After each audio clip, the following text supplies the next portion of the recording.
అసలే దివ్యభారతి గారికి. So first question ఏంటి అంటే మా హైదరాబాద్ అనగానే మీకు గుర్తొచ్చేది ఏంటి? నా ఫస్ట్ మూవీ షూటింగ్కి ఇక్కడ వచ్చాం నేను. ఓకే. అదే గుర్తు వస్తుంది నాకు. So what was the best నా ఎక్స్‌పీరియన్స్? తెలుగుని కొంచెం అడ్జస్ట్ చేసుకోండి, నేను ఇప్పుడే నేర్చుకుని ఉంటాను. మీరు అలా అంటే చాలండి, ముత్యాలు రాలిపోయేలాగా ఏరుకోవడానికి మా అబ్బాయిలంతా రెడీగా ఉన్నారు. తెలుగుని అడ్జస్ట్ చేసుకోవడం ఏంటి, మామూలుగా కాదు, సర్దుకుంటాం మేము. చెప్పండి. సో అదే అంతే గుర్తు వస్తుంది నాకు. హైదరాబాద్ అంటే నా ఫస్ట్ మూవీ షూటింగ్ అదే గుర్తు వస్తుంది నాకు. ఓకే. సో మీకు ఫస్ట్ వినో మీరు చాలా ఎక్స్పీరియన్స్డ్, తెలుగులో చాలా సినిమాలకి మ్యూజిక్ అందించారు అండ్ చాలాసార్లు ఫంక్షన్స్కి వచ్చారు. కానీ ఫస్ట్ హైదరాబాద్ అనగానే మీకు గుర్తొచ్చేది ఏంటి? First, I like biryani, so. Oh biryani lover, that's so nice. Okay.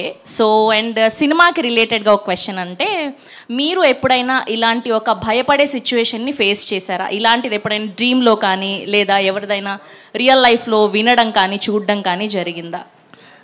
No, normally sometimes, when we go to some place like hotel or something, suddenly the power goes off or suddenly the light goes off, then I get very scared because we don't know, I'll be alone and then the power will be out and my brain will work very reverse and so many things I'll imagine.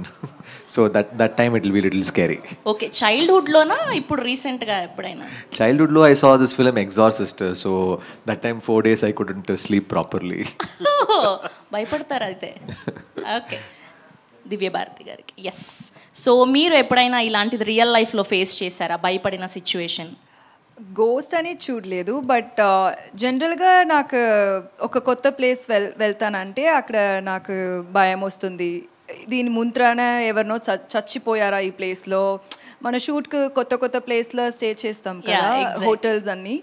So నాకు అది మూవీస్లో అని చూపించారు కదా, ఒక ముందరానే ఎవరినో suicide చేస్తుంటారు, ఏమైనా మర్డర్ చేస్తున్నారు, అది అన్నీ ఎప్పుడు నాకు థింకింగ్లే ఉంటుంది. సో కొత్త ప్లేస్ నేను వెళ్తానంటే ఆ భయం వస్తుంది నాకు. ఓకే. అండ్ జీవి ప్రకాష్ గారి గురించి ఈ క్వశ్చన్ మీకు. సో ఫస్ట్ బ్యాచులర్ ఫిలిం చేసినప్పటికీ ఇప్పుడు కింగ్స్టన్ ఫిలింకి ఏదైనా డిఫరెన్స్ గమనించారా? ఏం లేదు. వాళ్ళు నాకు ఫస్ట్ మూవీలో ఎంత సపోర్టివ్గా ఎంత మోటివేట్ చేశారో అదే ఈ ప్రాజెక్ట్లో ఒక 2 years తర్వాత మనం షూట్ చేద్దాం, అది కూడా అలానే ఉన్నారు. ఎక్కువ మేబీ వాళ్ళు ఇప్పుడు వాళ్ళు ఫస్ట్ టైం ప్రొడ్యూసర్ కదా, సో వీళ్ళ గురించి ఇప్పుడు ఒక న్యూ టాలెంట్స్ చూస్తారంటే వాళ్ళకి ఛాన్సెస్ ఇస్తారు. వీళ్ళు మూవీస్ చూస్తారంటే కొత్త టాలెంట్స్కే వీళ్ళు ఛాన్సెస్ ఇస్తారు కదా. సో అది నేను ఈ టైంలో ఎక్కువ చూసుకుంటున్నారు, నోటీస్ చేస్తున్నాను. ఫస్ట్ నాకు అది అంత లేదు, ఇప్పుడు అది నేను నోటీస్ చేస్తున్నాను. సో అలా బ్యాచులర్ సినిమా ద్వారా దివ్య అనే బంగారాన్ని మాకు అందించారు అంతే. That's amazing. ఓకే. ఈ సినిమా గురించి వెంకీ అట్లూరి గారు ఒక ఇంటర్వ్యూవర్ అయితే